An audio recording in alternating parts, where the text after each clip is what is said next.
What is a dingbatter? You're really not a bad person, it's just an outsider that comes in and ask you where the lighthouse is, or when he's standing right in front of it, or point out over the Pamlico sign and say, is this the Atlantic Ocean?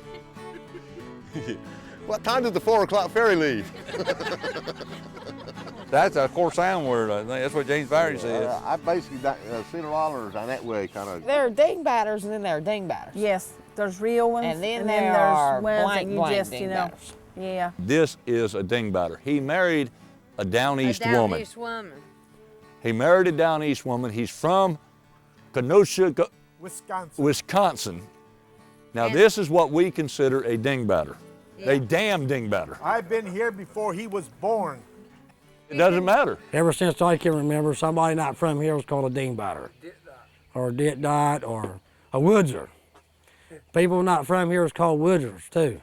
And I asked Daddy one time, I remember when I was young, I said, Daddy, what does Charlie call that crowd, woodsers? That was his daddy.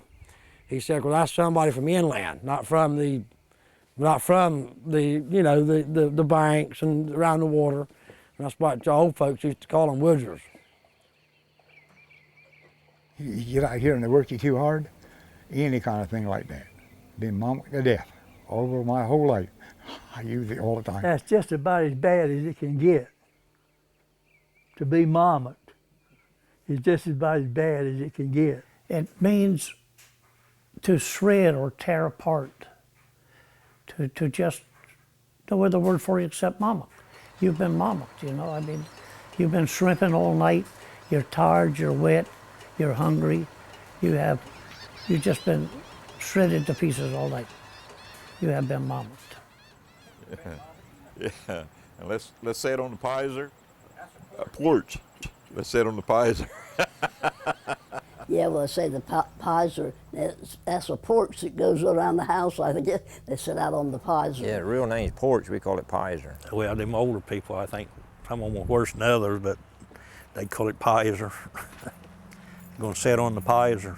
It's Piazza is the right name, you know. But we always call them Peysers. They say how hot the weather is, Cam, it means moderate. Then they say it's dead slick Cam. It means the more added oil, water like oil on it, see. Slick Cam, that's when there's no wind whatsoever. Like you go out there to look on that water and it's perfectly slick. There's no movement, but slick calm means there's nothing moving. Dead slick Cam. Cam. It means calm. And it's slick on the water. Yeah. Grab that mark right there. Anything that maybe that you're building and it's supposed to be level and it's supposed to be true and it's supposed to be square and something didn't work out right, it's whopper-jawed. Whopper-jawed, yeah, that's right. You're building a boat and she ain't just right, she whopper-jawed it. Something's not true, you know, if it's out of shape, it'd be whopper-jawed. Drawing was a cuss word, all right, when we were growing up. Nobody else used it, but just the people here. And I don't think to this day anybody's ever known what it meant. Yeah, but I think I know, but I'll tell you this, I had an 8th grade English teacher that if she caught you saying it, she'd make you write it 1,000 times, but yet you didn't know how to spell it. But drawing was like, well, I know what drawing is when I say it. But let me see if I can explain it to you. Drawing would be like, it's not real, or you're not telling the truth, or, you know, they stretch it and you'll go drawing.